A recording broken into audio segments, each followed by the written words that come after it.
Hello everyone, and as always, I hope you're searching for that inner light because it's waiting for you to turn it on. Today I want to talk about being bullied and being the bully. It began for me in grade school. I think it was like second grade or first grade. I had knocked my two front teeth out at home, and it caused me to not be able to say the letter S. Certain words like Christmas and Mississippi. A lot of people be like, oh, I want to hear you say it, I want to hear you say it. And for many years I spoke with a lisp, and I still do at times. But that created a lot of anger within me, and I wanted to lash out at others. So that also caused me to be a bully.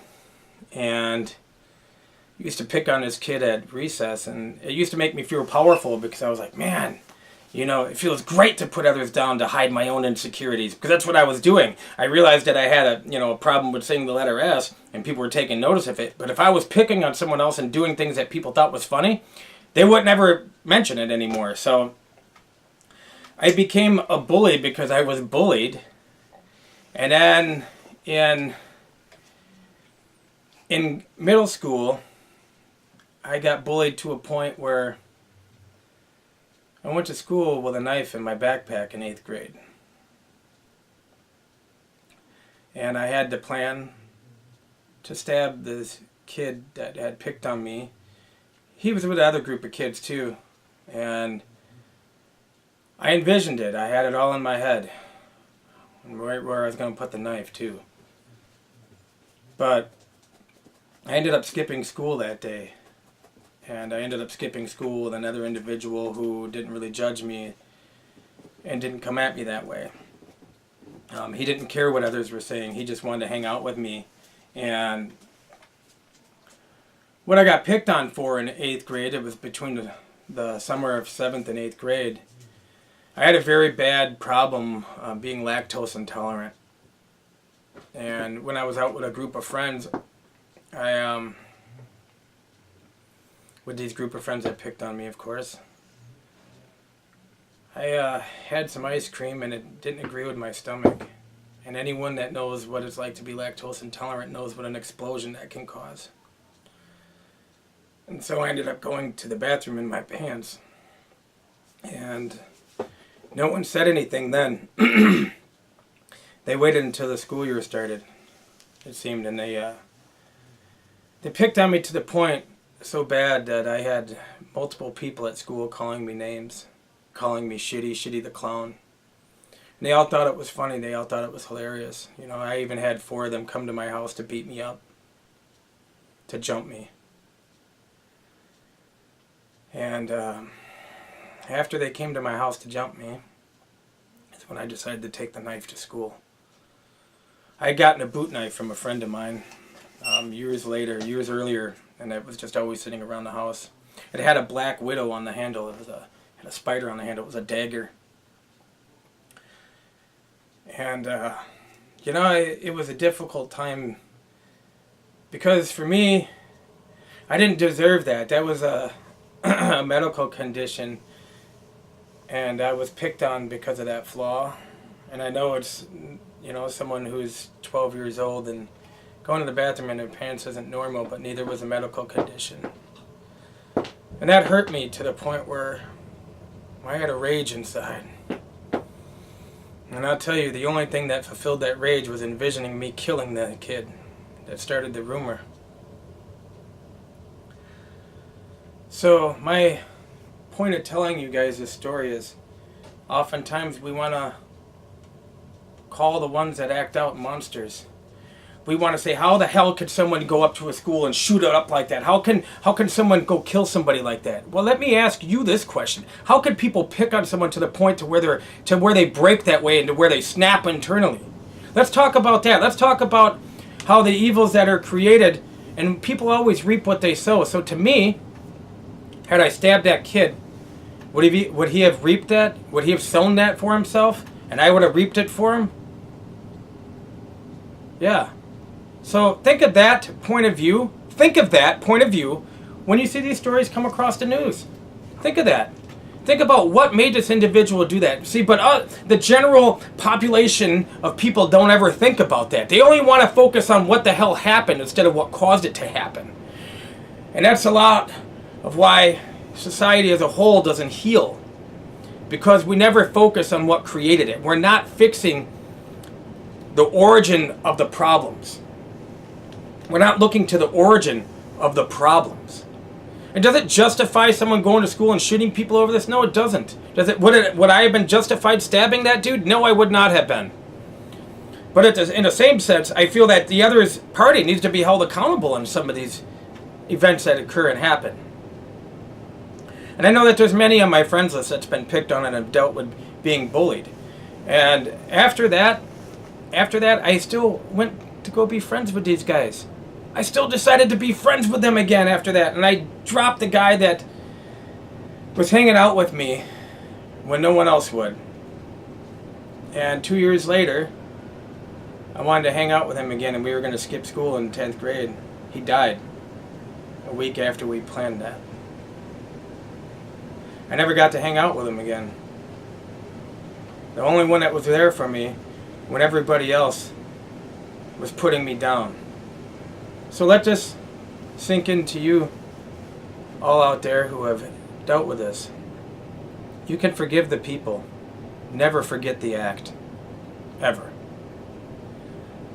And what that will do is it will prevent you from forgiving others only to bring them back in your life. We should always forgive the actions of others, I feel. But that doesn't mean we have to rekindle the relationship and bring them back into our lives.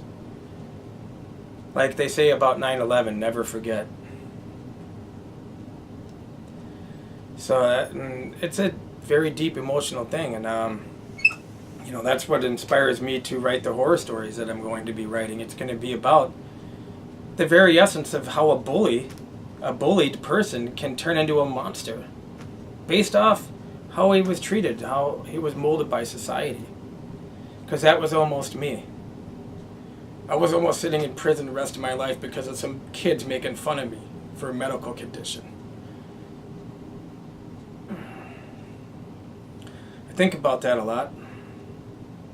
And I'm happy that I never did it. I'm happy that I decided to leave the situation. And these lessons that we learn from this, we should always hold close to our heart, because it's very easy to invite and to allow another bully into your life, or to allow that to happen. And the important part is in all this, if you have been bullied or you know someone being bullied, and this doesn't just happen at school, it happens at workplaces, it happens out in public, it happens even on social media. Oh my gosh, the amount of bullying that goes on because of a certain person believes something or whatever. I mean, there's so many ways that bullying is been kind of looked over, I feel. And I was happy to be able to help my daughter, who was also bullied at the same school in the same grade that I was, in 8th grade. I transferred her out of the school. I wish I'd have had that chance when I had to endure it all. But I look back and I realize that how strong that situation made me and how different it made me. But then I also realized how bitter that made me for many years. Many years I was always real quick to put someone down and to fight someone, to punch people, to hit people. I had a lot of anger within me because being picked on like that doesn't go away. What it creates in here doesn't just go away. It stayed with me for many years. And I actually can't believe that I was still friends with the very same people that picked on me and bullied me. I had the chance though one time, it was, I'll share this. I had met up with a bully years after everything, 12 years after high school. And I started going to the gym and everything when I reached 30 years old, so I was getting pretty good size, I went out to this bar and I seen this guy and he was like, I used to pick on him and his brother when they were kids. Oh man, don't say that to me when I'm drinking whiskey. Oh, I looked at him when I says, pick on me now. Do it now. And he's like, no man, no. Well, I knew the bartender, and I told the bartender, I said, close the door, because this bitch ain't leaving. And he just looked up at me, and I said, you know what, dude, was about to happen to you? No, man, no. And I said, I'll tell you what. You look at everyone in the bar and say, I'm Kevin's bitch. And I will do whatever he says. And then I want you to buy me a beer and hand it to me. And you know what he did? First he put his head down on the bar. And he looked down. And I wanted him to feel like I did. And he did. And he told everyone in the bar that he was my bitch. Did that make me feel good? That was me being revengeful still. See, from the emotions carried on from being bullied in 8th grade. A year later, he died of a drug overdose. I don't ever wish death on anyone, not even the people that wronged me the most. So there's a lot of lessons here, and people sometimes overlook that shit when they're quick to put someone down. They don't think about what it does within an individual. And I always say we reap what we sow. And I did the same thing. When I became a bully, I got bullied tenfold.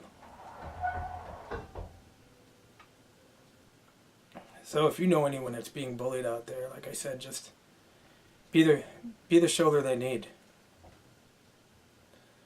Because in times like I had in 8th grade, I had nobody but a dog, which I was thankful for because the dog never talked back to me. But being bullied is not a joke. And I think treating others that way is a big part of what's wrong with society as a whole as well. But yeah, I just wanted to share that story with you all today. Let you guys know a little bit about my background. And to let you guys know that there is no room, no excuse to be a bully. Thank you all for watching. Much love and light to you.